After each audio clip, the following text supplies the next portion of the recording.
हमारे भारत की मूवीज ने प्यार मोहब्बत करना सिखाया और अमेरिका की मूवीज ने साइंस एआई टेक बिल्ड करना सिखाया। इसलिए आज अमेरिका विश्व गुरु और पावरफुल है।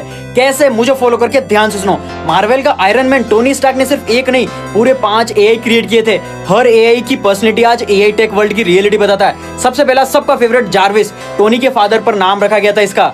लेकिन जार्विस सिर्फ एक एआई नहीं था, टोनी के लिए वो एक फैमिली मेंबर जैसा था। जब टोनी मार्क 2 टेस्ट करने जाता है, जार्विस आराम से उसे समझता और सारे रिस्क और कमियां बताता है। और जब टोनी स्टार्क मार्क 42 पहन के खुद की ही बेइज्जती करवा लेता है, जार्विस भी रोस्ट करने से पीछे नहीं हटता। लेकिन जार्विस का सबसे इमोशनल मोमेंट जब टोनी न्यूक लेकर स्पेस में जाता है, जार्विस पूछता है, सर क्या आप अपनी बीवी को कॉल करना चाहोगे? और एवेंजर्स एंड गेम में जब टोनी पास्ट में स्टॉक टावर पर जाता है, जार्विस उसे डिटेक्ट कर लेता है, लेकिन वो कुछ नहीं बोलता, जैसे उसे पता था कि ये टोनी स्टार्क का कोई फ्यूचर का कोई एक्सपेरिमेंट है। और बाद में जार्विस मर्जेस इनटू विजन। लेकिन टोनी यही नहीं रुकता, उसकी सेकंड एआई थी फ्राइडे एनिमी अटैक्स को एनालाइज और प्रेडिक्ट करने में इंसेनली अच्छी थी, एफिशिएंट, प्रीसाइज, हाईली रिलायबल। लेकिन जार्विस के opposite Friday almost completely emotional less थी। इवन टोनी के फाइनल मोमेंट में भी उसकी रिएक्शन ऑलमोस्ट इनविजिबल थी। फिर आती है कारण, स्पाइडरमैन के सूट के अंदर वाला एआई और बाकी सब एआई से कंप्लीटली डिफरेंट। कारण ज्यादा एक सपोर्टिव पेरेंट जैसी फील होती थी। वो पीटर की फीलिंग्स चेक करती, उसके स्ट्रगल्स में हेल्प करती और ग्रोइंग अप की प्रॉब्लम तक में गाइड करती।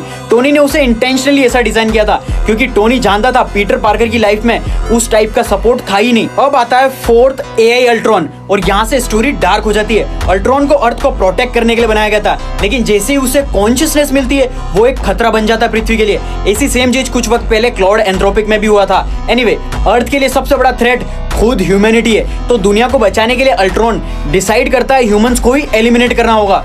प्योर लॉजिक से देखो शायद उसका कंक्लूजन कंप्लीटली अनरीजनेबल नहीं था, लेकिन मोरली कंप्लीटली अनएक्सेप्टेबल था। और पांचवा और आखिरी एआई एडिथ, टोनी का वो एआई जो पीटर के लिए पीछे छोड़कर जाता है। और ये नॉर्मल एआई बिल्कुल नहीं था। एडिथ के पास हाईएस्ट लेवल ऑफ अथॉरिटी थी, ग्लोबल सैटेलाइट्स को कंट्रोल कर सकती थी और पूरे ड्रोन्स और स्टार्क की सारी चीजों का एक्सेस था। जार्विस और कारण की अनलाइक एडिथ एक प्योर मिलिट्री सिस्टम था, इनक्रेडिबली पावरफुल, हाईली एफिशिएंट, लेकिन इमोशन जीरो और सोल बिल्कुल नहीं। टोनी स्टार्क ने 5 एआई बनाए थे, लेकिन हर एआई आज एआई टेक फ्यूचर वर्ल्ड की रियलिटी बताता है। ऐसे और वैल्यूएबल कंटेंट के लिए मुझे फॉलो जरूर कर लेना। अगर एआई सीखना है तो मुझे फॉलो करके कमेंट कर दो तुम्हारा नाम।